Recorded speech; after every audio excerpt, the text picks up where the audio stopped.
Good morning, students. Welcome to Super 20 Institute. My name is Jaspreet Kaur and we study mathematics. पिछली video में आपने देखा था कि हमने एनसीईआरटी बुक के फर्स्ट एक्सरसाइज के अनसॉल्व क्वेश्चन सॉल्व किए थे, वो हमारा कंप्लीट हो चुका था। आज हम फर्स्ट चैप्टर की सेकंड एक्सरसाइज को स्टार्ट करेंगे, ठीक है, वो जो कि बेस्ड है फंक्शंस पे। एक्सरसाइज के क्वेश्चन सॉल्व करने से पहले हम थोड़ा सा पिछले टॉपिक्स को रिकॉल करते हैं। सबसे पहले फंक्शन पढ़ा था।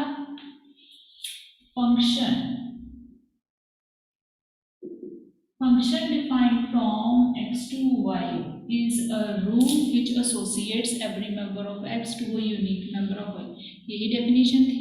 And it is defined by, अगर आपने कैपिटल एफ लिया तो F of x equal to y होगा, अगर आपने इस जगह स्मॉल एफ लिया तो small f of x equal to y for x belong to capital X and y belongs to capital Y. X कहाँ से आएगा? डोमेन से आएगा। वाई कहाँ से आएगा? को डोमेन से आएगा, ठीक है। तो एक हमने पढ़ी थी रेंज। रेंज क्या थी? Set of all the images of F under of x under F. F के अंडर एक्स की जो इमेजेस हम यहाँ पे लिखेंगे उन सबको अगर एक सेट की फॉर्म में लिखा जाए तो वो क्या बनता है? हमारा रेंज बनता है, ठीक। उसके बाद हमने एक डेफिनेशन की थी वन वन फंक्शन की। वन वन फंक्शन क्या होता है? If x1 equal to x2, then f of x1 is also equal to f of x2। या फिर दूसरी फॉर्म होती है किसकी? if x1 is not equal to x2, then उसकी इमेजेस भी सेम नहीं होगी। अगर प्री इमेजेस सेम है तो इमेजेस भी सेम होनी चाहिए, अगर प्री इमेजेस सेम नहीं है तो इमेजेस भी सेम नहीं होंगी। This is the definition of one one. Next हमने एक पढ़ा था ऑन टू की डेफिनेशन थी for all y belonging to capital Y। अगर हर y के लिए there exists x belongs to capital X such that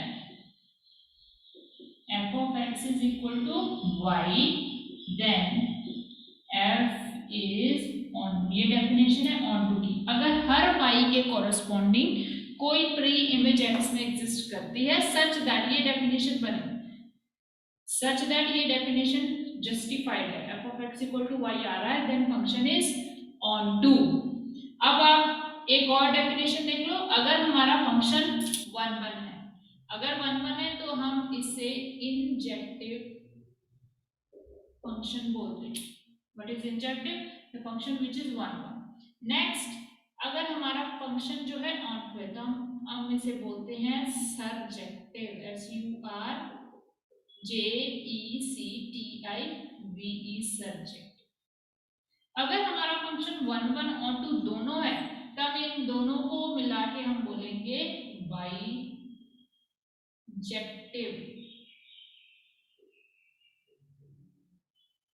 ठीक है। अगर वन वन है तो क्या होगा? इंजेक्टिव, अगर ऑन टू है तो सरजेक्टिव, अगर इंजेक्टिव सरजेक्टिव दोनों है देन इट इज बाइजेक्टिव। अब आप इस एक्सरसाइज में, एक्सरसाइज नंबर 1.2 फर्स्ट चैप्टर की जो second exercise based on function है, इसमें आपको फंक्शन दिए होंगे, different types of function, different types of examples. हमें यही चेक करना है कि क्या ये फंक्शन वन वन है, ऑन टू है, दोनों है, या दूसरे वर्ड्स में कहा जाए क्या ये फंक्शन इंजेक्टिव है, क्या ये फंक्शन सरजेक्टिव है, या फिर दोनों है, दैट इज बाइजेक्टिव, ठीक है। ये तो हमारे तो कुछ टॉपिक्स है जो आपको पता होने जरूरी है ताकि हम इस एक्सरसाइज के सारे क्वेश्चंस को अच्छे से सॉल्व कर सकें, ठीक है। अब हम स्टार्ट करते हैं। फर्स्ट है question number 1। Question number 1 is show that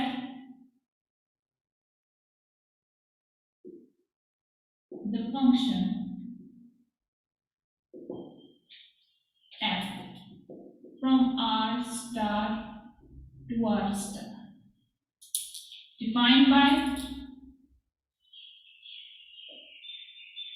f of x equal to 1 by x, defined by f of x equal to 1 by x where, अब ये r star क्या है? r star is the set of all non-zero real numbers. Show that the function defined from r star to r star by f of x equal to x, where r star is the set of non-zero real numbers. हमें show क्या करना है? is 1 1 and on. ये prove करना है कि ये function क्या है, 1 1 एंड ऑन टू है. ठीक है, ये तो है फर्स्ट पार्ट. नेक्स्ट है is the result true if the domain r star is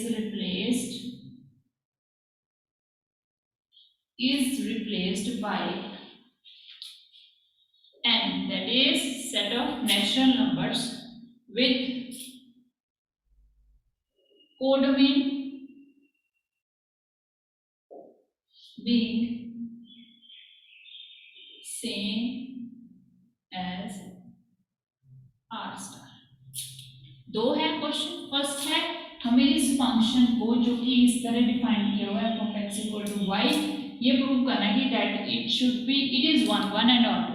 उसके साथ ही सेकंड पार्ट है, उसने बोला है कि अगर हम इस डोमेन को रिप्लेस कर दें किससे, सेट ऑफ नेचुरल नंबर से, जो कोडोमेन सेम ही रहेगा, तो क्या हमारा ये रिजल्ट होल्ड करेगा कि ये फंक्शन 1 1 है या नहीं. ठीक है, उसके लिए आप देखो, given f from r star to r star defined by f of x equal to 1 by x. हम पहले प्रूव करेंगे 1 1 प्रॉपर्टी या फिर इंजेक्टिव प्रॉपर्टी. उसके लिए क्या है, 1 1 क्या था, if x1 equal to x2 then f of x1 is also equal to f of x2. Let x1 x2 belonging to r star. ये r star है हमारी डोमेन वाली, यहां से लेके तभी हम यहां से जाएंगे ना. सच दैट इनमें क्या कंडीशन है कि जो x1 है वो हमारा x2 के बराबर है. ठीक है, हम क्या करेंगे, इसे उल्टा जम करके देखेंगे कि क्या हमारी ये कंडीशन जहां भी यूज होगी वो सही होगी या गलत होगी. इफ पॉसिबल हमें प्रूव क्या करना है कि f of x1 किसके बराबर हो, f of x2. हम उल्टा लेंगे, if possible let f of x1 not equal to f of x2. हमने उल्टा जूम कर दिया, f of x1 is not equal to f of x1 क्या है, 1 upon x1 is not equal to 1 upon x2. अगर उल्टा करो, reciprocal, x1 is not equal to x2, which is not true because हमने ये assume किया है, हमने ये लिया है कि x1 किसके बराबर चाहिए, x2 के, which is not true because x1 equal to x2. ठीक है, इसका मतलब ये जो हमने assumption ली थी बहुत ही गलत, contradiction आ गई. This implies f of x1 should be equal to f of x2. ठीक है, अगर x1 x2 के बराबर है then इस पर्टिकुलर क्वेश्चन में f of x1 is also equal to f of x2. This implies f is 1 1. Function क्या बना हमारा, 1 1. ठीक है, डेफिनेशन क्लियर है, डेफिनेशन पता होगी तभी तो आप सॉल्व करेंगे ना. Next is on. अगर हमें कोई भी क्वेश्चन में ऑन टू प्रूव करना है तो हमें सिर्फ इतना पार्ट प्रूव करना है कि हमारा f of x किसके बराबर आना चाहिए, y के बराबर. ठीक है, अगर हम ये प्रूव कर दे कि f of x equal to y है, कुछ x की वैल्यू चेंज करके क्वेश्चन के अकॉर्डिंग जैसे भी होगा पुट करने के बाद अगर f of x equal to y आ जाए then function is onto. ठीक है, let y belongs to r star. अब क्या है हमारा कोडोमेन. ठीक है, y belongs to r star. ठीक है, अगर मैं let x equal to 1 by y assume करूं, क्यों, क्योंकि अगर f of x equal to y होगा, अगर मुझे चाहिए f of x equal to y but f of x क्या आ रहा है, 1 by x equal to y, तो यहाँ से मेरा x क्या आना चाहिए? अगर मैं ये अज्यूम कर लूँ कि x 1/y है, तो हम इस डेफिनेशन में पुट करके देखेंगे कि क्या हमारा f of x equal to y आएगा, जो कि आएगा। अब ये तो ठीक है, पर हमें ये भी देखना पड़ेगा ना कि जो हम मेंबर्स ले रहे हैं वो क्या डोमेन और कोडोमेन की प्रॉपर्टीज को सेटिस्फाई कर रहा है। हमने पहले कहाँ से अज्यूम किया था कि y belongs to r star. अब r स्टार क्या है? Set of all the non zero numbers. इसका मतलब है यहाँ y इक्वल टू जीरो कभी भी नहीं है। अगर y इक्वल टू जीरो नहीं होगा तो 1/y हम अज्यूम कर सकते हैं 1/y, तो जस्टिफाइड है because y is not equal to zero. और एक बात और, अगर y r रियल नंबर है देन 1/y भी क्या होगा? एक रियल नंबर होगा। This belongs to r star. ठीक है, अब देखो 1/y belongs to r star हो गया। 1/y किसके बराबर लिया मैंने? x के बराबर लिया, तो x belongs to r star हो गया। ये भी r स्टार हुआ, रियल नंबर हुआ। तो हमारी डेफिनेशन क्या थी ऑटो की? For all y belong to r star there exist x belongs to r star. तो वही हो गया ना, अगर y r के रियल नंबर है, r स्टार में से है, तो देयर एग्जिस्ट, अगर y एग्जिस्ट करता है तो 1/y भी एग्जिस्ट करेगा, तो x भी एग्जिस्ट करेगा। तो अब हमें लेट नहीं लगेंगे, हम क्या लिखेंगे? There exist. Let y belongs to r star, y not equal to 0, there exists x which is equal to 1/y belongs to r star such that f of x equal to f of 1/y। अब देखो f of x क्या है? 1/y है, 1/x है। जो भी यहाँ पे मैंने ब्रैकेट में डोमेन में से मेंबर लिया उसका उल्टा हो गया। अब देखो डोमेन में मेंबर क्या रहा है? 1/y, तो फिर फंक्शन के अकॉर्डिंग इसकी वैल्यू है कि 1/1/y,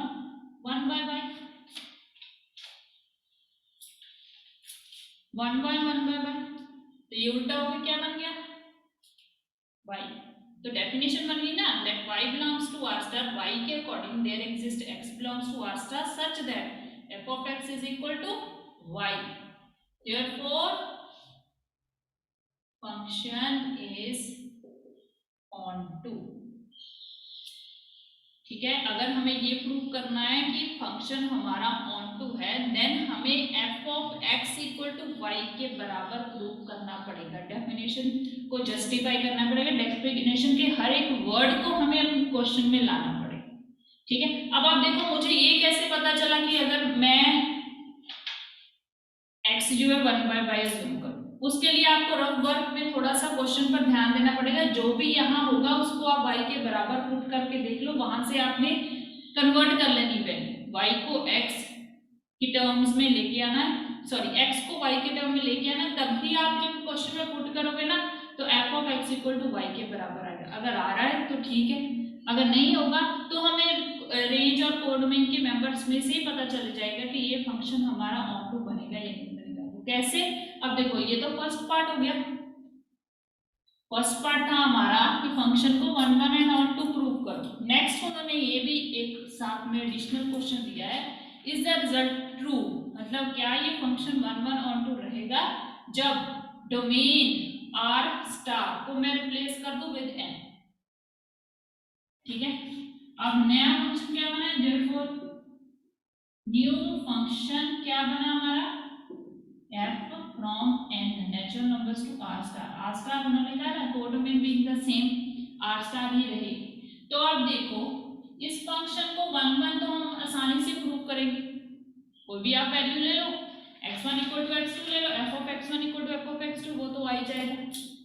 ठीक है, वो प्रूव करने की जरूरत नहीं है, ये करना है तो कर लो। नेचुरल नंबर ले लो, let x1 x2 belongs to n such that x1 equal to x2। if f of x1 equal to, अगर हम ये ले लें कि f of x1 equal to f of x2 है, this implies वैल्यू लिख लो 1/x1 is equal to 1/x2। this implies x1 equal to x2 which is true। which is true का मतलब है कि ये जो हमने assume किया था वो सही किया था। x1 equal to x2 implies f of x1 equal to f of x2 आ गया। this implies f is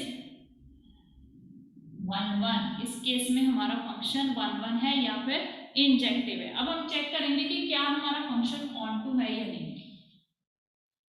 for onto. अब देखो इस डोमेन को चेंज करने से हमारे क्वेश्चन पर बहुत इम्पैक्ट पड़ा, मेंबर्स टोटली डिफरेंट हो गए। देखो यहाँ पे उन्होंने कहा नॉन जीरो रियल नंबर। अब रियल नंबर कुछ भी हो सकता है, negative, positive, so many numbers, decimal, rational, irrational, जो भी होगा वो सारा क्या होगा, रियल नंबर में आएगा। पर जो कोड डोमेन होगी वो सिर्फ और सिर्फ हमारी क्या बनेगी, सेट ऑफ नेचुरल नंबर से होगा। ठीक है, यहाँ पे हम उसके अकॉर्डिंग वैल्यू नहीं ले सकते। अब आप देखो अगर मैं बोलूं कि मैंने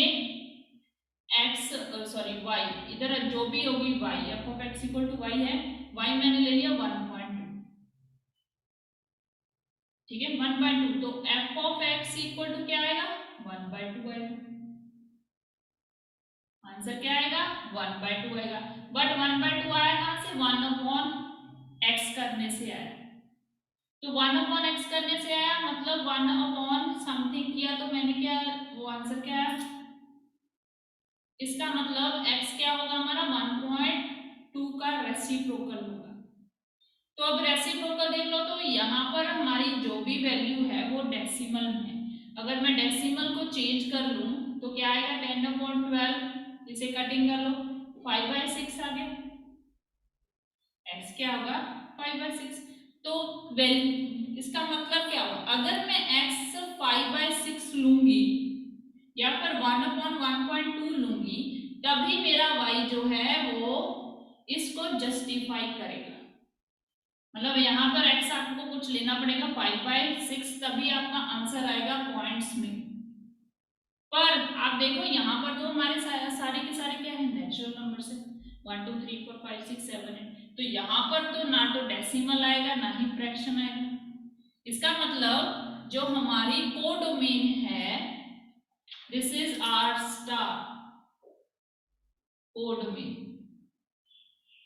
इसमें बहुत से मेंबर 1.2 1.5 5/6 7/8 ऐसे बहुत से मेंबर होंगे जिसके कॉरस्पॉन्डिंग हमारे पास यहाँ पे कोई भी प्री इमेज एग्जिस्ट नहीं करेगी।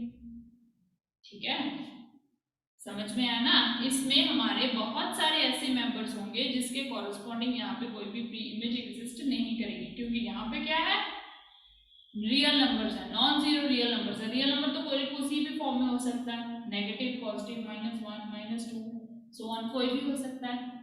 तो यहाँ पे क्या आ गया, नेचुरल नंबर। अब आपने जब हमने ऑन टू की डेफिनेशन की थी, तब मैंने एक आपको डायग्रामेटिकली समझाया था ऑन टू की डेफिनेशन। ये हमारी डोमेन हो गई और ये हमारी कोडोमेन हो गई। तो फंक्शन क्या है, इन दोनों को एसोसिएट करेगा, 1 2 3 4 5, 1 अल्फा बीटा गामा, अल्फा 1 के साथ है, बीटा 2 के साथ है, गामा 3 के साथ है। यहाँ पे दो मेंबर्स बाकी हैं जिनके कॉरस्पॉन्डिंग कोई भी प्री इमेज एग्जिस्ट नहीं करती। इसका मतलब this function is not onto, क्योंकि ऑन टू की डेफिनेशन क्या थी, for all y, for every y, हर वाई के कॉरस्पॉन्डिंग कोई ना कोई प्री इमेज एग्जिस्ट करनी ही चाहिए, तभी हमारा फंक्शन क्या बनेगा, ऑन टू बनेगा। तो अभी इस कॉरस्पॉन्डिंग क्वेश्चन में आर में तो बहुत सारी इनफाइनाइट नंबर ऑफ वैल्यूज होंगी जिनके कॉरस्पॉन्डिंग कोई प्री इमेज एग्जिस्ट नहीं करेगी। That means this function, this implies f from n to r star is not on to। ठीक है, अभी लिखेंगे कैसे, for y equal to 1/2 there does not exist any x belong to set of natural numbers such that f of x is equal to y। y के corresponding ऐसा कोई भी x n में एग्जिस्ट नहीं करता जिसमें हम कह सकें कि f of x किसके बराबर है, y के। This implies f is not on to। देखो एक कोडोमेन को चेंज करने से हमारा क्वेश्चन क्या हुआ, खराब हो गया। जो पहले 1 बार ऑन टू था वो 1 तो है पर ऑन टू नहीं। दिस मीन्स जो फर्स्ट पार्ट है that is bijective function, but जो सेकंड पार्ट है वो है सिर्फ इंजेक्टिव है, दैट इज ओनली 1। ये है हमारा क्वेश्चन 1।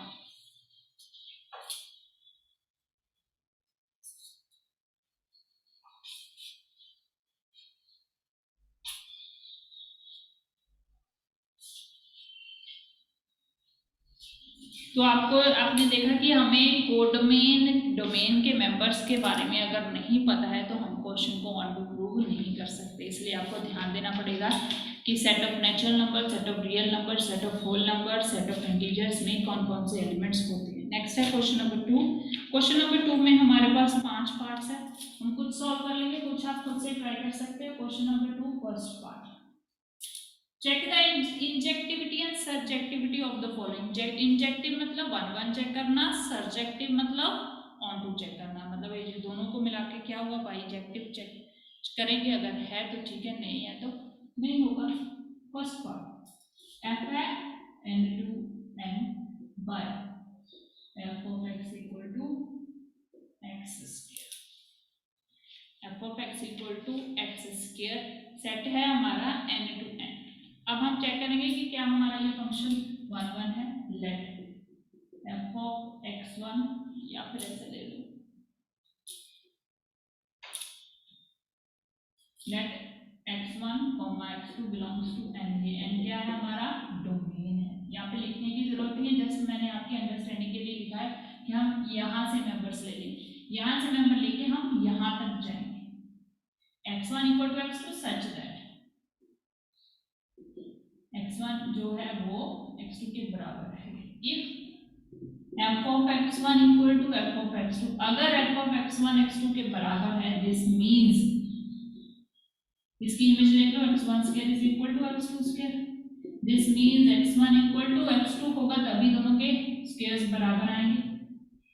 ठीक है, दिस इंप्लाइज f इज 1 1। एक चीज और, मैं आपको एक दूसरी एग्जांपल साथ ही में लिखूंगी, इन दोनों में डिफरेंस बताऊंगी। इसका सेकंड पार्ट है f from set of integers to set of integers y, f of x equal to x square. Question same है पर इसके डोमेन और को डोमेन क्या है, सेट ऑफ नेचुरल नंबर्स, यहाँ पे क्या है, सेट ऑफ इंटीजर्स। अब let x1 x2 belong to n, sorry n z, यहाँ से दो मेंबर्स है। अब आप देखो, मैं यहाँ पे x1 का square equal to x2 square भी लिख सकती हूँ, लिखा ही है ऑब्वियसली। पर आपने देखा कि जब हम ऐसे क्वेश्चन सॉल्व करें तो इन जनरल जब आप अलजेब्रा पढ़ते हो तो वहां पे लिखते हो x1 equal two plus minus x2। ठीक है, वो कॉन्सेप्ट आप यहाँ पे नहीं अप्लाई करोगे, यहाँ पे आप सिर्फ अपने डोमेन और कोडोमेन के मेंबर्स को ध्यान में रखोगे। ठीक है, अब आप देखो नेचुरल नंबर्स क्या होते हैं, 1 2 3 4 एंड सो ऑन। नेगेटिव में भी नहीं जाएगा, पॉजिटिव में रहेगा 1 2 3 4 5 एंड सो ऑन। यहाँ पे कोई भी दो मेंबर्स ले लो, अगर मैं 1 ले लूँ, x1 equal to x2 equal to 1, then दोनों का स्क्वायर बराबर आएगा। अगर मैं 1 और 2 लूंगी, x1 मेरा 1 होगा, x2 मेरा 2 होगा, थोड़ा बड़ा करके। अगर मैं x1 इक्वल टू 1 लूंगी और x2 इक्वल टू 2 लूंगी, then obviously f of x1 क्या आएगा, 1 का square which is equal to 1। f of x2 क्या आएगा, x2 का स्क्वायर दैट इज 2 का square which is equal to 4। अगर मेरा f of x1 is x equal to x2 है, देन f ऑफ x1 भी f ऑफ x2 के बराबर आ रहा है। अगर मेरा x1 not equal to x2 है, जो कि आपने एग्जांपल में देखा, एक को 1 ले लिया, एक को 2 ले लिया, तब f of x1 is not equal to f of x2। दोनों ही केसेस में हमारा फंक्शन क्या है, 1 1। दैट मींस अगर हमारी कोडोमेन और डोमेन नेचुरल नंबर्स की है, देन वो फंक्शन 1 1 होगा। कौन सा, f of x equal to x square. अब सेम चीज हमने इसमें करनी है, बट हमारा फंक्शन क्या है, सेट ऑफ इंटीजर्स। ठीक है, अब आप देखो इंटीजर्स आपको पता है -2, या ऐसे लिख लो, यहाँ पे 0 होगा, 1 -1 -2 2 -2 सो ऑन, यहाँ पे ऐसे मेंबर्स। अगर मैं यहाँ पे कोई भी उठा लूँ, लेट ये जो आपने लिखा है ना x1 not equal to x1 not equal to x2, तो मैं ये दो मेंबर उठा लूँ तो x1 मेरा लिया -1 और x2 ले लिया 1, दोनों बराबर नहीं है।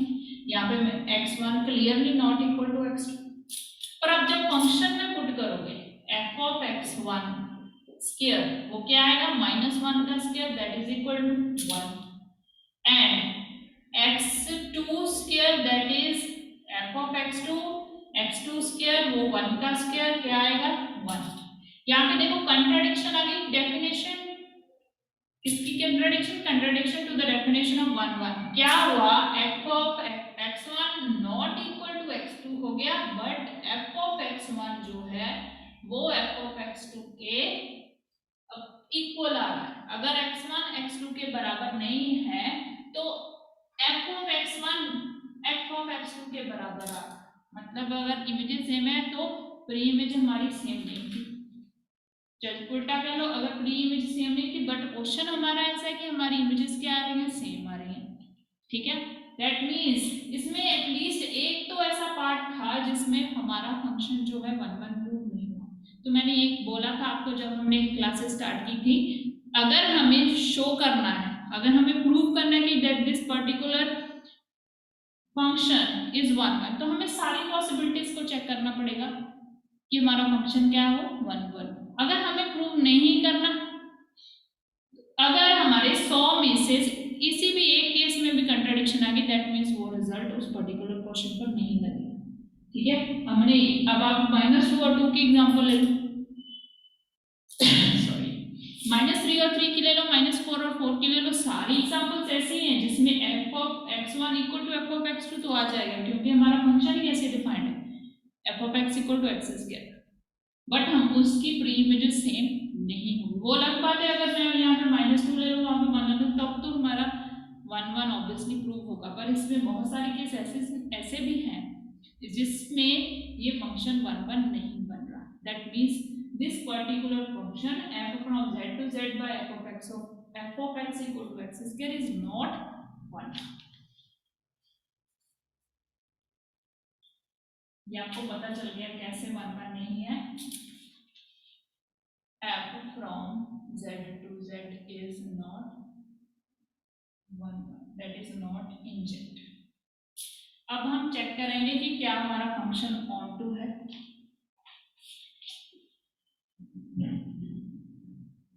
अब देखो इसमें भी सेम वही प्रॉब्लम आएगी, हमारा यहाँ पे होगा डोमेन, यहाँ पे क्या होगा कोड।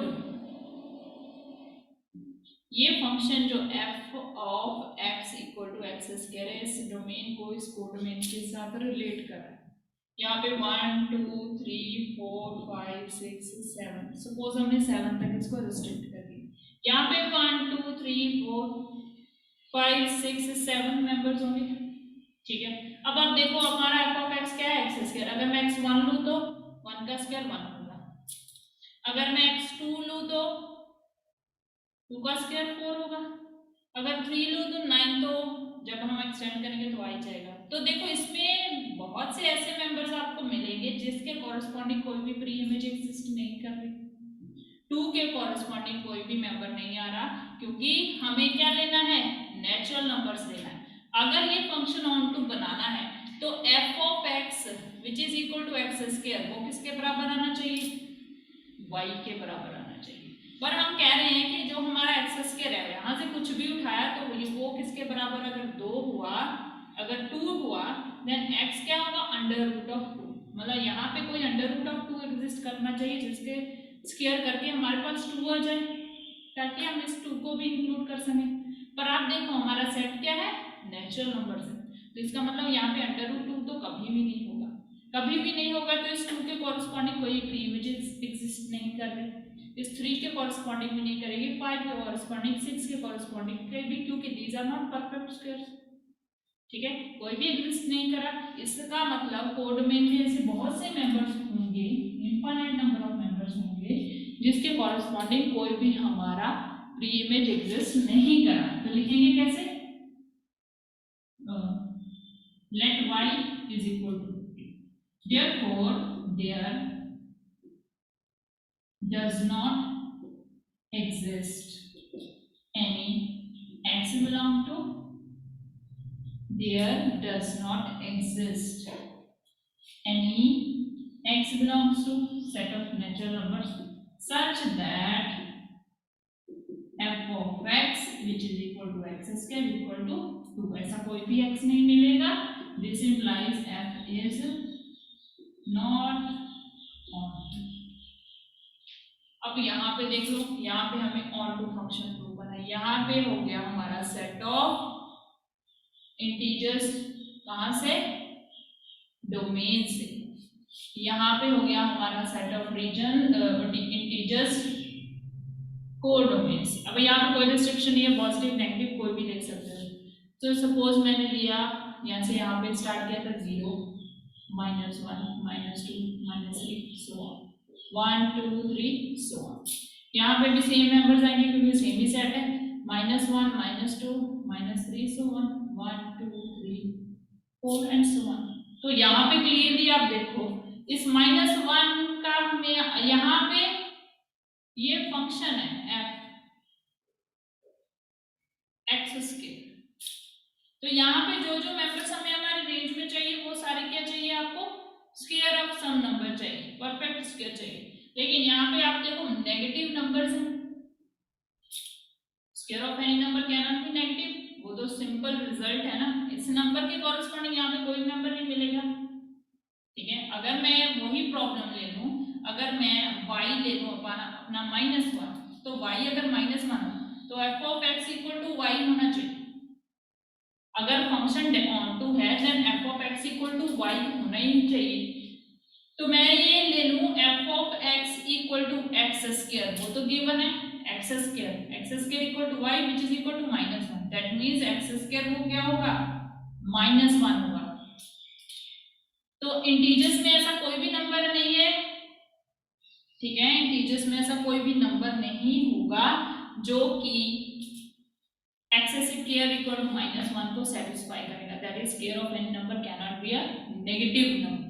दैट मींस इसमें बहुत से ऐसे मेंबर्स हैं जिनका कोई प्री इमेज एग्जिस्ट नहीं कर रहा। अगर नहीं कर रहा, this implies f is not on to.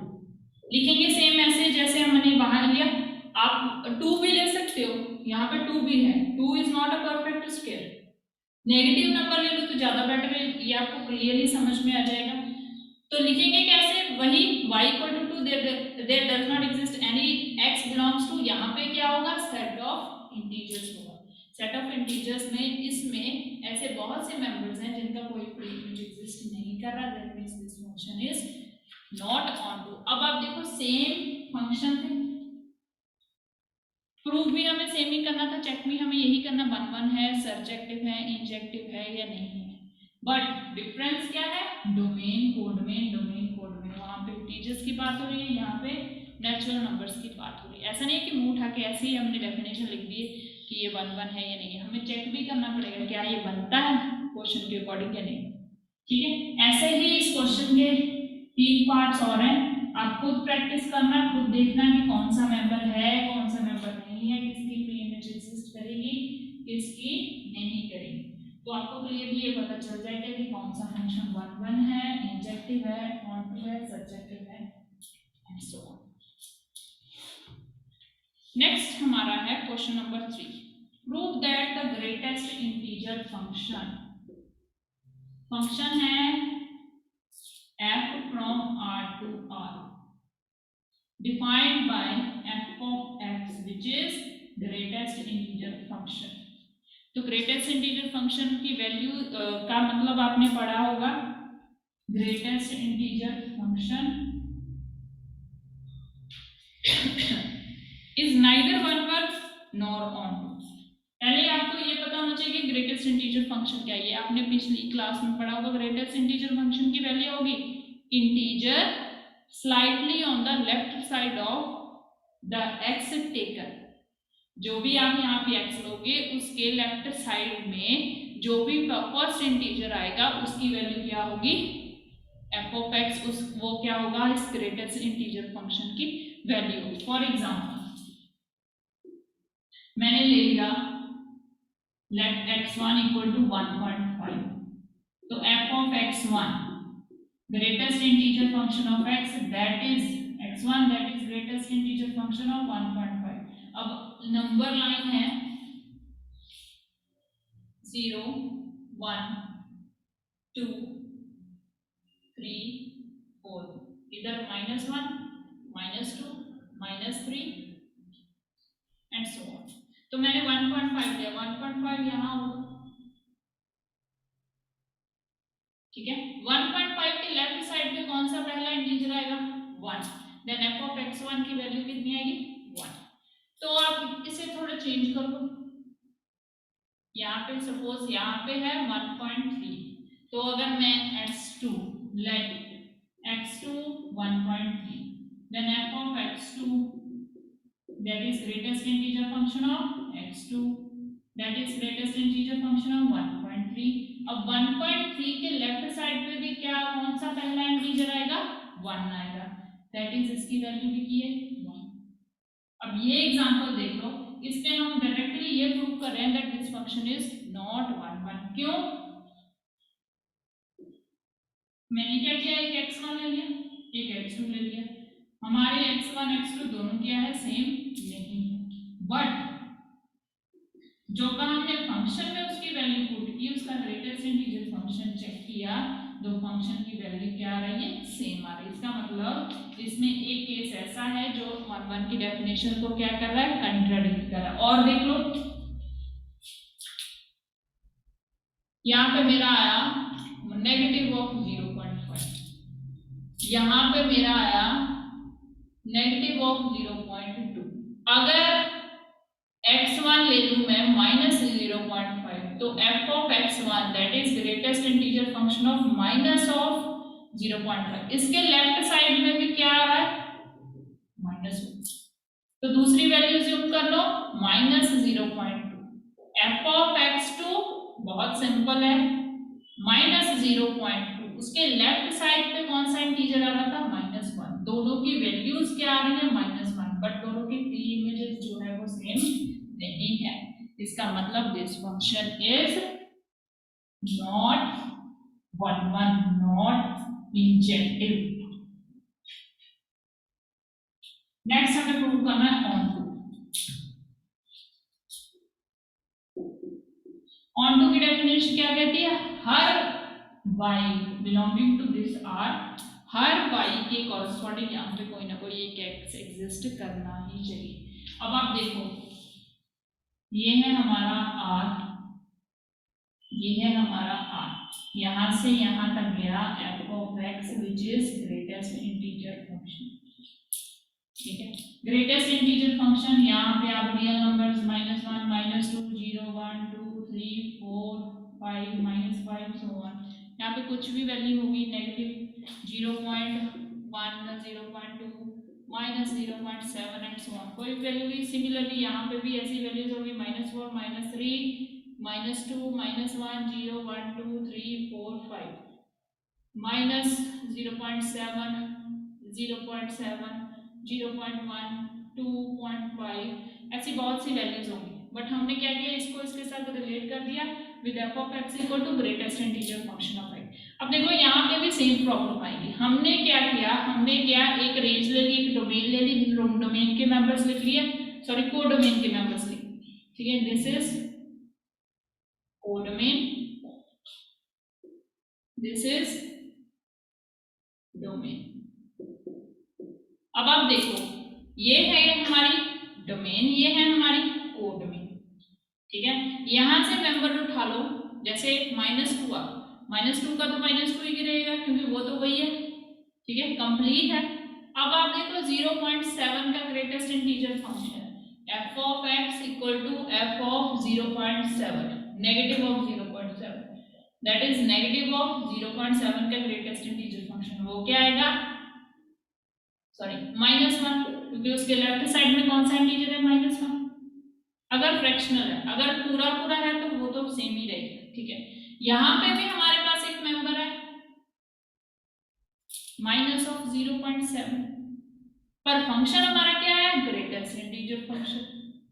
इसका मतलब जो यहाँ पर वैल्यू कन्वर्ट होगी वो सिर्फ क्या रहेंगी, इंटीजर्स रहेंगी, उसमें क्या होगा, ये डेसिमल पार्ट हट जाएगा, ओनली इंटीजर्स रहने चाहिए।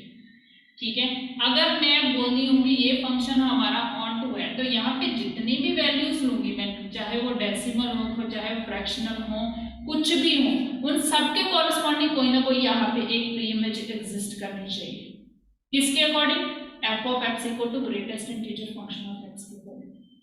ठीक है, बट आप ये सिंपल सी एग्जांपल ले लो, 0.7 ले लो, इसका मतलब ये 0.7, क्योंकि ये कोडोमेन का पार्ट है, 0.7 क्या होना चाहिए, एफ ऑफ एक्स की इमेज होनी चाहिए 0.7, बट एफ ऑफ एक्स कैसे आ रहा है, greatest integer function of X से आ रहा है, इसका मतलब greatest integer function of X क्या होगा, 0.7 होगा, which contradicts the definition of greatest integer function, क्योंकि किसी भी ग्रेटेस्ट इंटीजर फंक्शन की वैल्यू कभी भी डेसिमल नहीं होगी, वो क्या होता है, इसको सम अप करता है किसमें, इंटीजर्स में।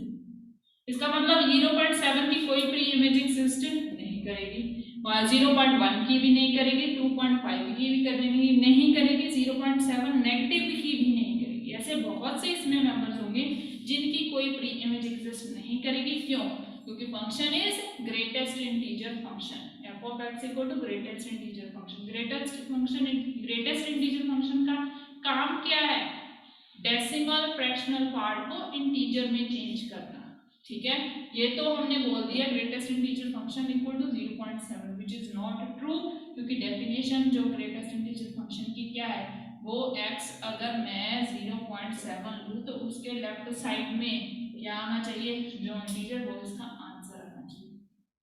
ठीक है, समझ में आया, डायग्रामेटिकली आपको ज्यादा समझ में आएगा। बट अगर आपने एग्जाम में लिखना है तो this function is not onto, तो एग्जाम में कैसे लिखेंगे, वही डेफिनेशन लिख के उसको कंट्राडिक्ट कर देंगे। लेट y इक्वल टू 0.7, अगर y इक्वल टू 0.7 है, therefore there does not exist any x belongs to this domain such that f of x which is equal to greatest integer of function है equal to 0.7, ऐसा कोई भी x नहीं होगा जो greatest integer function होने के बावजूद भी आपको 0.7 वैल्यू देगी। Therefore f is not on, ये भी फंक्शन ग्रेटेस्ट इंटीजर फंक्शन ना तो 1 होता है ना ही ऑन टू होता है। समझ में आ गया होगा, सिंपल है। नेक्स्ट क्वेश्चन नंबर 4 अब है, show that modulus function is neither 1 nor 1। ये भी आपको f defined from R to R, बहुत जल्दी अगर आपको ग्रेटेस्ट इंटीजर फंक्शन वाला क्वेश्चन समझ में आ गया तो आपको ये भी बहुत जल्दी समझ में आएगा। F of x equal to greatest integer. अब ग्रेटेस्ट इंटीजर फंक्शन की मॉडुलस फंक्शन की दो वैल्यूज होगी by definition, x if x is greater or equal to 0, minus x if x is less than 0। अगर मेरा x नेगेटिव होगा तो वो वैल्यू क्या देगा, माइनस एक्स देगा। अब आपको ये भी पता है कि मॉडुलस फंक्शन जो है हर नेगेटिव वैल्यू को पॉजिटिव में कन्वर्ट कर देता है, लेकिन वो कैसे करता है ये भी आपको पता होना चाहिए। हम बोल रहे हैं कि मॉडुलस ऑफ एक्स की दो वैल्यूज होती हैं, x if x is positive, just 0 हो तो अंडरस्टूड हो गया, पॉजिटिव। अगर मैं x ले लूं 1, ठीक है, तो 1 है, 1 इज पॉजिटिव, और इस डेफिनेशन के अकॉर्डिंग वो क्या आएगा, x ही आएगा। तो हमने क्या किया, मॉडुलस ऑफ 1, अगर मैं x ले लूं 1, then modulus of x that is modulus of 1, वो क्या आएगा, 1 ही आएगा। यहां से ये मॉडुलस ऑफ x ये वाला है, इसमें मैंने 1 पुट किया बिकॉज 1 इज पॉजिटिव, तो आंसर क्या देगा, वो यहां से 1 देगा। ठीक है, अगर दूसरे की बात करो x होगा नेगेटिव, सपोज x हो -2, तो एक तो x यहां से नेगेटिव है, दूसरा अगर x नेगेटिव है तो वैल्यू वो कहां से देगा, माइनस ऑफ x से देगा। तो हमारी वैल्यू का आएगी यहाँ पे देखो, अगर x -2 हो तो मैं यहाँ पे क्या लिखूंगी, ये वाला -1 बाहर जाएगा क्योंकि x नेगेटिव है तो वैल्यू का भी माइनस ऑफ x होगी, तो एक ये माइनस यहाँ पे लग गया, ये वाला उसकी नेगेटिविटी वाला मैं, क्योंकि वो खुद भी एक नेगेटिव नंबर होगा ना, तो माइनस ऑफ टू का मॉडुलस क्या आएगा।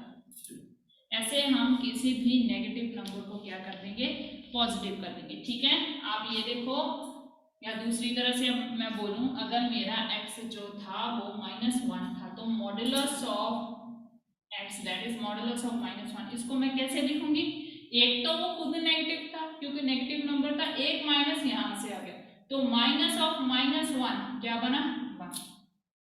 तो इन जनरल हम ये स्टेप नहीं करते, आपको ये अगर पता है कि मॉडुलस फंक्शन कैसे डिफाइंड है तो आप सीधा सीधा लिख सकते हो, -10 का मॉडुलस क्या हुआ, 10 हो गया। ये कैसे हुआ ये आपको पहले से पता है। अब हम ये प्रूव करेंगे that this function is neither 1 1 nor onto फिर से वही काम, डोमेन लेंगे, कोडोमेन लेंगे, देखेंगे कि कोडोमेन के सारे मेंबर्स जो हैं वो डोमेन्स के साथ रिलेटेड हैं या नहीं है, अगर है तो ठीक है, अगर नहीं है तो that function is not on. तो पहले 1 1 को चेक करो इंजेक्टिव को। अब देखो मैंने एक नंबर ले लिया, लेट x1 = -1 x2 = 1, एक यहां से ले लिया, एक यहां से ले लिया। अब आप देखो f of x1 it is a negative number that is modulus of x1। Negative number का मॉडुलस क्या होगा, पॉजिटिव। कैसे होगा, एक तो ये वाला माइनस हो गया, एक उस खुद का नंबर का माइनस हो गया, माइनस माइनस, या पहले सीधा लिख लो, -1 का मॉडुलस क्या हुआ, 1। f of x2 that is x2 का मॉडुलस, x2 का मॉडुलस वो पॉजिटिव था, 1 का मॉडुलस क्या आया, 1 आया। ठीक है, अब आप देखो we have x1 not equal to x2 but f of x1 is equal to f of x2। Preimages same नहीं है बट इमेजेस सेम आ रही है, that means our function is not 1 1। ऐसे बहुत सी एग्जांपल्स आप ले सकते हो, -2 2 -3 3 -4 4, कोई भी ले लो उसमें उठा लो तो फंक्शन क्या हमारा नॉट 1। नेक्स्ट ऑन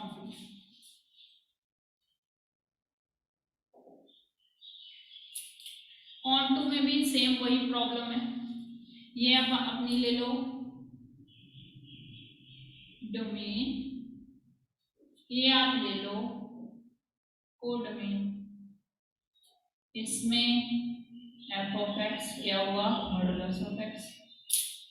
ठीक है, अब आप देखो यहाँ पे क्या है, रियल नंबर्स हैं, यहाँ पे भी क्या है, रियल नंबर्स हैं, तो यहाँ पे अगर नेगेटिव नंबर उठा लो उसका मॉडुलस पॉजिटिव आएगा, पॉजिटिव नंबर उठा लो उसका मॉडुलस भी पॉजिटिव आएगा, सभी का मॉडुलस क्या आएगा, पॉजिटिव आएगा। यहाँ पे मतलब रेंज में क्या आना चाहिए, ऑल द पॉजिटिव नंबर्स। पर आप देखो इस कोडोमेन में भी अपने नेगेटिव नंबर्स होंगे, -1 -2 -3 -4। क्या f of x that is f of -2 which is equal to definition के अकॉर्डिंग क्या आना चाहिए, -2 का modulus which is equal to 2, but यहाँ पे भी एक -2 है। क्या किसी भी मॉडुलस की वैल्यू नेगेटिव में जाएगी, कभी भी नहीं जाएगी। इसका मतलब है इस लेट y = -1/2 -2 ले लो simple, y = -2, there does not exist any x belongs to this domain such that f of x that is modulus of x equal to negative number. ये कभी भी नहीं होगा, किसी भी मॉडुलस की वैल्यू कभी भी नेगेटिव नहीं होगी। इसका मतलब इसमें जितने भी नेगेटिव नंबर्स हैं उनके कॉरेस्पॉन्डिंग कोई भी फ्री इमेज एग्जिस्ट नहीं करेंगे, therefore f is not on to, that means this function is neither 1 1 nor on। Simple था।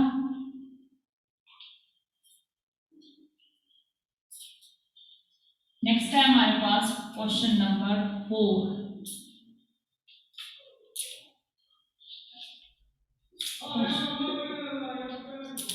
Prove that the signum function f from R to R एक function है from R to R defined by f of x equal to 1 if x is greater than 0 0 if x is equal to 0 minus 1 if x is less than 0.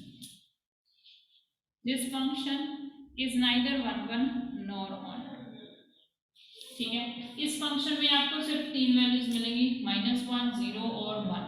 एक चीज और, ये function कभी भी ऐसे भी लिखा होता है f of x equal to greatest integer function of x by x if x is greater than 0 0 x equal to 0.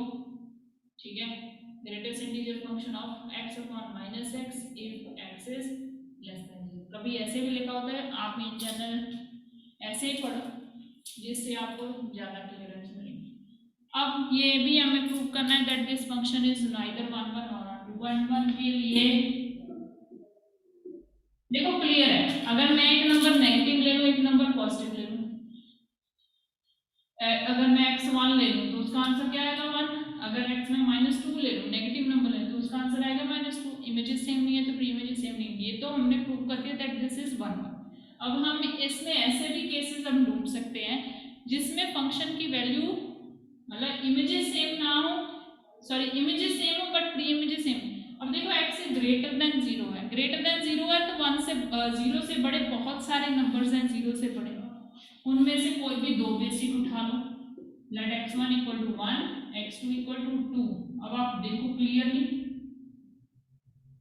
x1 is not equal to x2 but f of x1 मतलब f of 1 x1 0 से बड़ा 1 है तो answer क्या आएगा 1. f of x2 मतलब f of 2 वो भी 0 से बड़ा है तो उसका भी आंसर क्या आएगा 1. That means f of x1 is equal to f of x2. अगर भी इमेजेस सेम नहीं है तो इस केस में इमेजेस सेम आ रही है. That means this implies f is not 1. Onto के बारे में वेरी सिंपल. ऑन टू ये आपकी आर डोमेन हो गई, ये आपकी क्या हो गई कोडोमेन. अब ये फंक्शन जो है f of x जो ये है f of x 1 0 -1 ये तीन वैल्यूज दे रहा है. ठीक है, आप यहाँ से कोई भी उठा लो, अगर पॉजिटिव नंबर उठा लो तो उसका आंसर क्या आएगा 1. अगर 0 ले ली तो उसका आंसर क्या आएगा 0. अगर नेगेटिव नंबर उठाओगे तो उसका आंसर क्या आएगा -1. बट क्या इस रियल नंबर में ओनली तीन एलिमेंट्स एग्जिस्ट करेंगे? नहीं करेंगे, क्योंकि ये तो बड़ा सेट है ना, सेट ऑफ रियल नंबर. इसका मतलब इसमें 2 3 -1 -2 -3 -4 ऐसे बहुत से मेंबर्स होंगे. ठीक है, इसका मतलब है कि यहाँ पे मेंबर कोई भी ले लो, अगर मैं पॉजिटिव नंबर हो तो उसका आंसर 2 नहीं आएगा इस क्वेश्चन के अकॉर्डिंग. अगर मैं इसमें -10 ले लूँ, ठीक है -10 ले लो तो इस -10 के अकॉर्डिंग इसका आंसर क्या आना चाहिए -1 आना चाहिए. इसका मतलब यहाँ पे जो -2 हुआ है उसकी कोई प्री इमेज एग्जिस्ट नहीं करेगी. मतलब यहाँ पर आप मेंबर ले लो कोई भी ले लो, अगर मैं ले लूँ सपोज 10 ले लिए तो यहाँ पर इस इनइक्वालिटी के अकॉर्डिंग वो क्या कह रहा है कि इसके में सिर्फ एक वैल्यू है 1 9. अगर यहाँ पे 10 ले लूँ तो क्या उसके कॉरेस्पॉन्डिंग कोई वैल्यू एग्जिस्ट करेगी? नहीं करेगी, क्योंकि this function gives only 3 values 1 0 and -1. यहाँ पे आप 100 भी ले लो, 100 भी ले लो तो तभी भी यहाँ पर कोई ऐसी वैल्यू एग्जिस्ट नहीं करेगी जिसका आंसर 100 आए, क्योंकि आंसर सिर्फ क्या आ रहा है 0 1 एंड -1. इसका मतलब इस कोडोमेन R में बहुत से मेंबर्स होंगे जिनकी कोई प्री इमेज एग्जिस्ट नहीं कर रही है. अगर प्री इमेज एग्जिस्ट नहीं कर रही that means this function is not onto. तो लिखेंगे कैसे? Let y equal to 10. Therefore there does not exist any x belongs to our domain such that f of x equal to 10.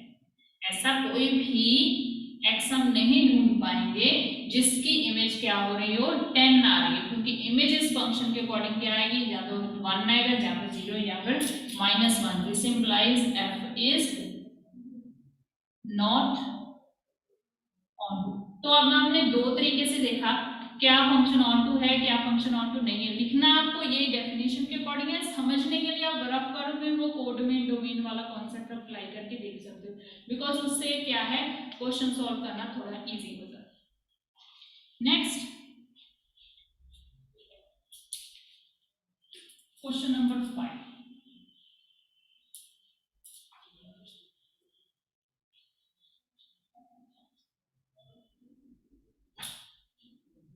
Question number 5 है, late ए set दे दिया उन्होंने 1 2,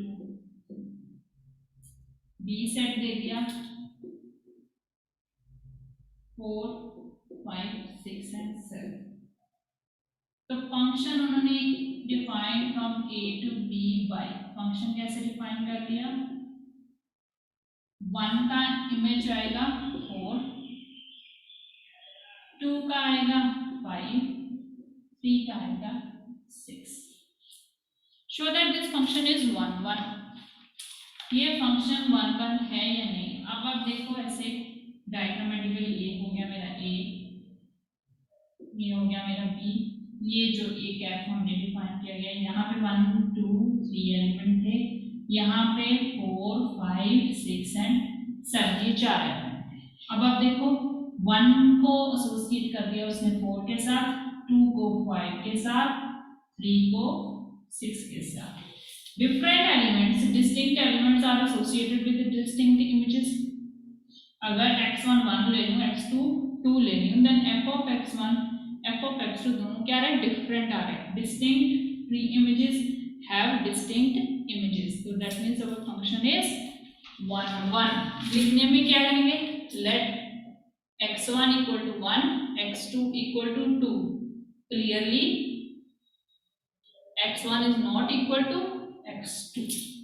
f of x1 that is f of 1, वो कितना आ रहा है हमारा 4। f of x2 that means f of 2, वो कितना आ रहा है हमारा 5। this implies f of x1 is not equal to f of x2।